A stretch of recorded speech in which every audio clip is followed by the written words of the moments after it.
So recently, Ethan Klein was visited by CPS because weirdo freaks online are trying to push this narrative that Ethan is an abusive parent and his kids are being mistreated. I just want to say I am far from being a fan of his. Most of, if not all my videos about him are something negative, but he is undeniably getting done dirty here. And I'm saying that as someone who obviously doesn't like the guy or his content. So hopefully for Ethan, his actual friends are also willing to stick up for him in his time of need. Oh wait, this is Ian and Anissa we're talking about. Expecting anything genuine from these two is just wishful thinking. Instead of continuing just to stay out of the conflict, they decide to speak about it and why they're staying out of the conflict. Let's see what they have to say. This is for a very specific subset of people who are very upset in my DMs.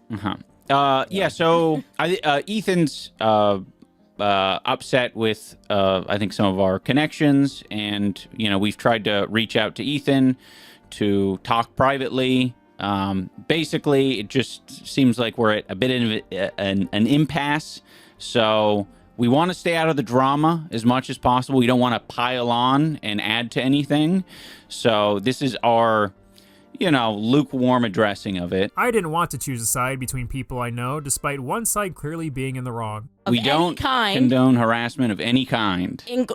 Of any kind, okay, period. Which is why we have not stuck our foot in any of this, because it is not productive. I don't think it's helpful. You don't condone harassment, but you refuse to speak out against it. Yeah, I also had a very difficult time trying to make that make sense in my head as well. Here's the thing, is everyone expected to back up their buddies every time they're going through some sort of controversy or some sort of trouble? No. But it's how these two try to justify their response of not responding that rubs me the wrong way. You guys were better off just continuing to shut the fuck up because this attempt to save face made you both look like you're completely out of touch with reality. Like in the same podcast episode, Ian and Anissa said they reached out privately to Ethan about the situation, and that's when they should have just stopped talking, because what follows is a train wreck. Take a gander at this. Full stop on this period.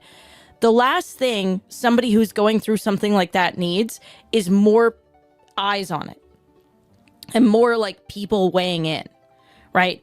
And like that's why I'm kind of angry that we even have to like talk about it here, is that like whether or not people who are in it right now realize it on any side, the more people who weigh in, the more people who add to the conversation, the more people who amplify it, the worse that it gets. Yeah, that's why Ethan made a whole ass video bringing attention to the issue. But keep telling yourself that Ethan doesn't want people to know. Honestly, I'm trying to understand how non-existent your comprehension of reality is. It's just gone. So Anissa's first piece of reasoning is nothing but bullshit. Let's see what else she has to say. People still make videos about us, and at the time before like we got help, before we went to therapy, like yes, there was this attitude of like, why the fuck aren't people saying things?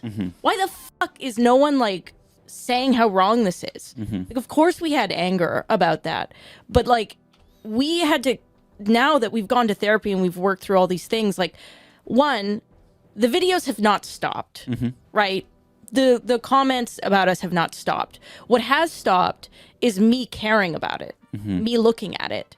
And when you stop, when you get the help and you realize that this is like something that you cannot control at all and it doesn't have to affect your life, that's the only way it gets better. Okay, so while Anissa is telling Ethan how he should feel and what's best for him, she's also comparing people memeing about her pussy to getting interrogated by CPS. I think Ethan would want people to know that he doesn't neglect his children. Yeah, we didn't want to talk about it because it's just better to let things die down. Your two situations are not at all comparable. Why would you even bring up the OF page as something to compare it to? Nobody gives a fuck anymore and they just joke about it. That's not at all serious like getting interrogated by CPS. Also, aren't you the same person who just last year was acting like this because a couple of commentary channels got under your thin skin? I know a lot of them have never worked a real job. I know that for a fact.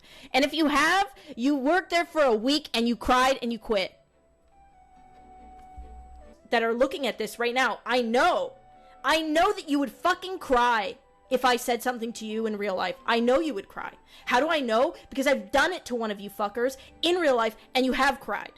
That's right, Ethan. Take the high road like me and freak out over stupid petty shit, but don't make a big deal out of CPS knocking on your door. That's what the haters want. If this is how you react because some commentary channels make jokes about you and Ian, I can't even fathom how you would react if something serious actually happened to you two. That's the only way it gets better.